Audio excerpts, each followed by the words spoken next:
Welcome to What That Means with Camille. In this series, Camille asks top technical experts to explain, in plain English, commonly used terms in their field. Here is Camille Morhart. Hi, and welcome to today's podcast, InTechnology. What that means, we're going to talk about deepfake today with Ilke Demir. She's a senior staff researcher in Intel Labs, and she studies all kinds of things. Help me out here. 3D, computer vision, what else do you look at? 3D computer vision, geometry understanding with deep learning, deepfake, synthetic media, generative models, and more other things. I'm going to jump right into synthetic media because I was just looking at something like that. Are you talking about anchor people who are actually generated and delivering the news, or is this something else? Synthetic media can be everything around deepfakes, which is like facial reanimation and facial retargeting. It can be completely new people. It can be completely new humans. It can be 3D models of buildings or cities or like galaxies. So all of that is synthetic data in general. We're going to spend a little bit of time on deepfake. And I know most people have probably heard of it, but can you describe what it is and how it's used and if it's changed in the last couple of years? Synthetic media, videos, images, audio, or combination of them, where the actor or the action of the actor is not real. So you may be seeing me like that, but are you sure it is really me, or is it a deepfake of me? I think that is the most prevalent example. It started like the bloom of deepfakes started with the introduction of generative adversarial networks, or GANs, that was introduced in a paper in 2014. And in that case, it was like a very blurry faces with maybe grayscale. Like you look there, you see some kind of face, but not really photorealistic. Since then, it has been changed so much. So now there are so very powerful deep learning approaches with very complex architectures that we can actually control the face representation, we can control the head pose, we can control lighting, occlusions, we can control the gender, skin tone, and we can do it like between many different faces. So that is where we are right now. So what we see online is getting more and more dystopian, as we should not be believing what we see. I know that you've developed different detection methods, including real-time detection methods for deepfake video. Can you talk about the spectrum of, I guess, are they all biometric things that you look at to see if just a person is a person, let alone whether it's actually the person, but let's start with just this is a real human versus a generated computer image of a human. Generation and detection are arms race. Like the better, more photorealistic images or videos are coming, and then better detectors are coming. So in that race, researchers first introduced methods that are looking at artifacts of fakery in a blind way. So if the idea is if we train a powerful network on enough data of fakes and reals, it will at some point learn to distinguish between fakes and reals because there are boundary artifacts, symmetry artifacts, etc. Well, that is a way, of course, and it is working for some cases, but mostly those are very open to adversarial attacks. Those are very open to have the tendency to overfit to the data sets that they are generated on. And they are not really open for domain transfer or open for generalization capability of those detectors. We twisted that question. Instead of asking what is the artifacts of fakery or what is wrong with the video, we ask what is unique in humans. Are there any authenticity signatures in humans as watermark of being human? Following that kind of thought, we have many different detectors that are looking at authenticity signatures. Fake catcher is the first one. We are looking at your heart rate, basically. So when your heart pumps blood, it goes to your veins, and the veins change color based on the oxygen they are containing. That color change is, of course, not visible to us humans. We don't look at the video and say, oh yeah, she's changing color. We don't do that. But computationally, it is visible. And those are called photophotoplethysmography, PPG signals. So we take those PPG signals from many places on your face, create PPG maps from their temporal, spectral, and spatial correlations, and then train a neural network on top of PPG maps to enable deepfake detection. Now, that fake catcher is just one of them. We also have other approaches like eye gaze-based detection. So normally humans, when we look at a point, they converge on a point, right? But for deepfakes, it's like googly eyes. Of course, not as visible, but they are less correlated, etc. So we collect all the like size, area, color, gaze direction, 3D gaze points, all those information from eyes and gazes, and train a deep neural network on those gaze signatures to detect whether they are fake or not. And I remember a couple of other things from your research with eyes, because eyes were actually a little bit more specific, or let's say the error rate was lower with eyes than the PPG, right? Not exactly. On the same data set, the PPG detection accuracy with PPG is higher than the detection accuracy with eyes because PPG is looking at the whole face, but the eyes are just looking here. So the information content that they're extracting signals from are smaller, and that is expected to reflect in the accuracies that the eye gaze-based detection is a little bit lower. It's not as low, like very low, but it is lower than fake catcher. If there are like eyeglasses or like some occlusion on the eyes, or the eyes are very small that we cannot see the pupil, etc., in that case fake catcher can still look at the face and give a dependable deepfake accuracy. And we foresee that ensemble of such authenticity clues in a platform will give us algorithmic consensus so that all customers or companies can depend on. I'm sure it's like you said, it's this arms race. And so then the computers or AI will figure out how to generate a convergence of vision, fake the convergence of vision so that we can no longer find that out. They'll fake the vertical scanning that humans do, and we can no longer detect there. And then they'll figure out how to make sure the pupil or iris aren't changing in size as much as they're doing now. Ultimately, are we going to need to be looking at actually an individual human and saying, okay, this is your heart rate, so we know that you're the one speaking, or this is your gaze, as opposed to just a human, a generic human gaze? Person identification is a completely broad research topic. We haven't invested our resources yet. We are just looking at the problem as fake or real detection.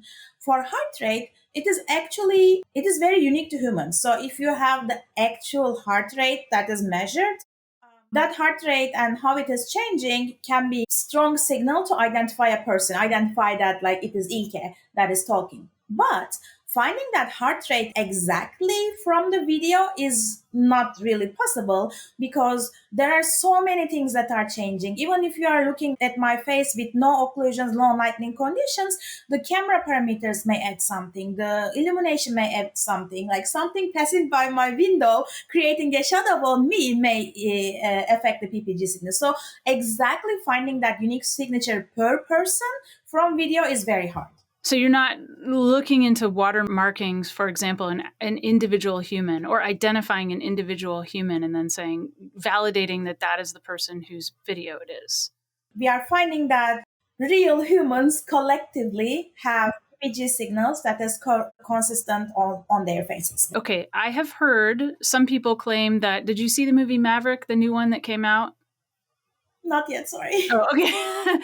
Well, it's got Tom Cruise and a bunch of folks in it. I've heard it claimed that, well, we're going to find out later that that was all generated video of actors. And I'm just wondering, now, this is, just sort of a wild claim right now, but it just makes me think, is that something, as a tool, could be used negative or positive, but could we generate humans that we recognize? I don't want to see Tom Cruise anymore because he has so many deep fakes, and we have been looking at all of those deep fakes so much that maybe a movie is nothing novel for me because I keep seeing Tom Cruise anyway. So anyway, generation of deep fakes is a huge topic, and we want to do it responsibly. And it is possible to create a whole movie just by deepfakes if we have enough reference images and videos of that person.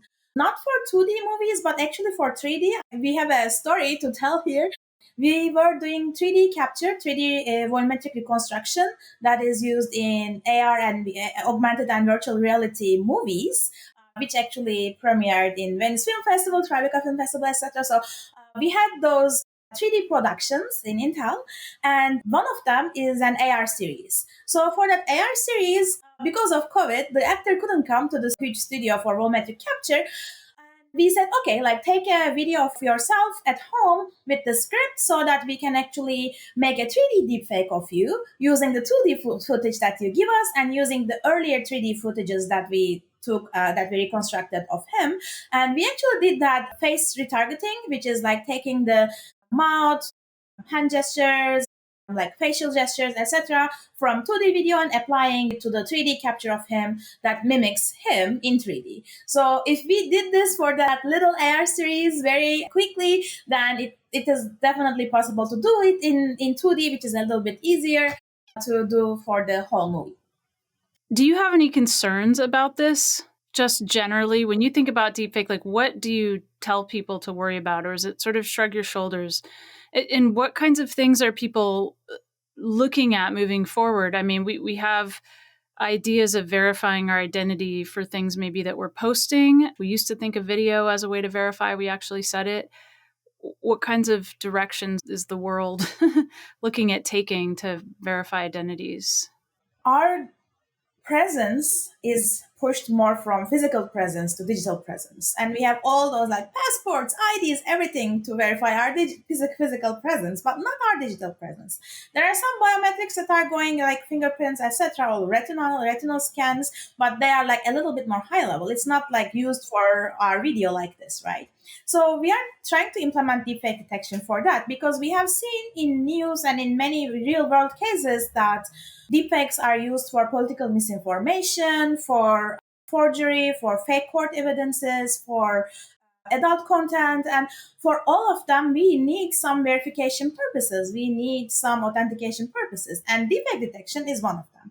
It doesn't exactly say that okay, you're Camille, okay, I am Ilke, but it says that this is a real human. And most of the deepfake approaches are trying to impersonate someone one-to-one, and in that case it is easy to say if it is fake then it is not that person.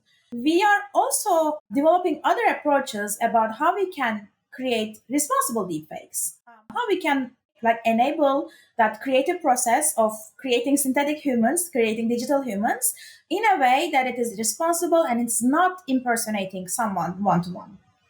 So the main concern is that you're treading on an actual person's identity versus that somebody can't tell the difference between, say, a fake actor or a real actor in a piece of art. Yes, we want to distinguish fakes from reals before going to the identity reveal. What's sort of your biggest concern around deepfakes that are out there? Recently, there was a video on social media platforms of Ukraine President Zelensky giving misinformation about the Russian invasion of Ukraine. So instead of that fake video not being uploaded to the platform or not being like marked as something, the platform waited for it to be reported as fake for like everyone went like, oh, this is not real, this is not real, this is fake, this is fake. And then something was done. But just like put yourself in the place of those people inside the war, inside the invasion, and they are trying to, like, they don't have that, oh, may it be fake mindset. They are like, something is coming, new information is coming, we need to believe he's saying that, etc. So in that emergency situation, you don't have that critic eye that is looking for fakes. And instead of that whole situation, if there was a deepfake detector in the ingestion step of that platform, then it would have at least given a confidence metric, a check mark saying that, okay, we believe that with 80% accuracy, this is a fake video, like believe it in your own discretion or share it in your own will.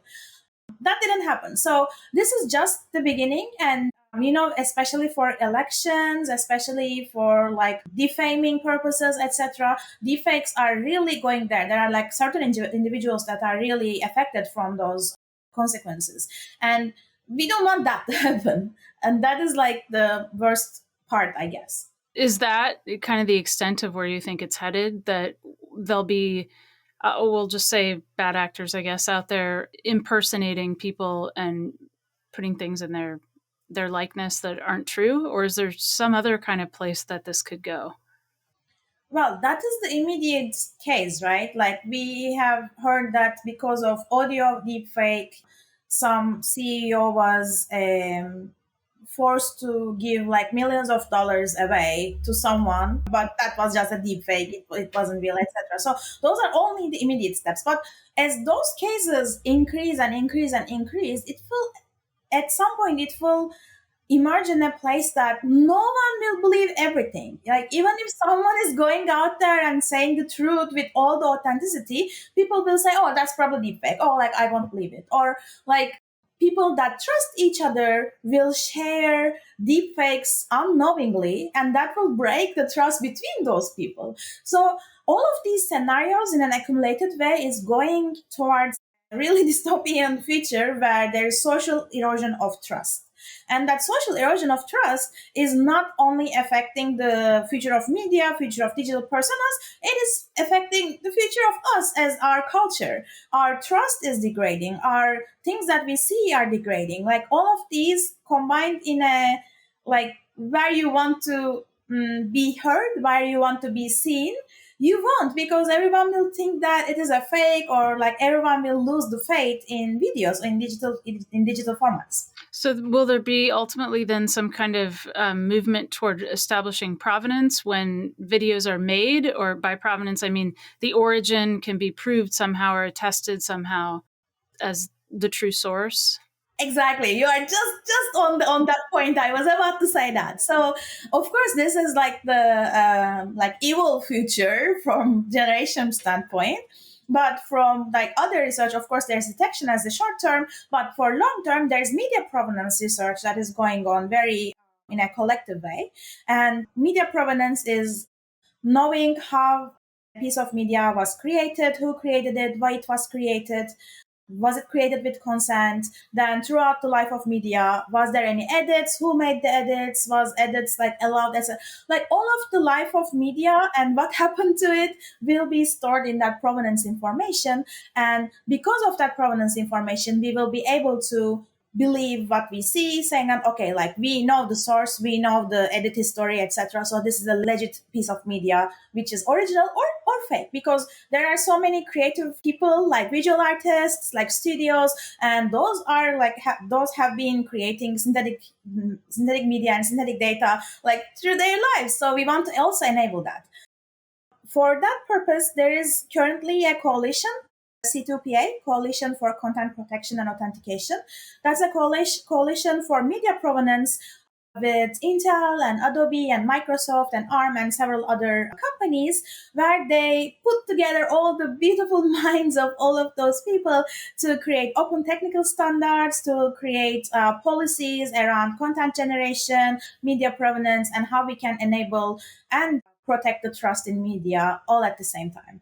And hopefully our future research is also following in that direction. Sorry, I cut you. No, I'm just wondering, as we move toward testing to people's identities, like you're saying, or provenance of media, are we going to then have to rely on some sort of central authority to kind of check that this is verified? Or are we going to be able to do that in a distributed way, or will it be a hybrid?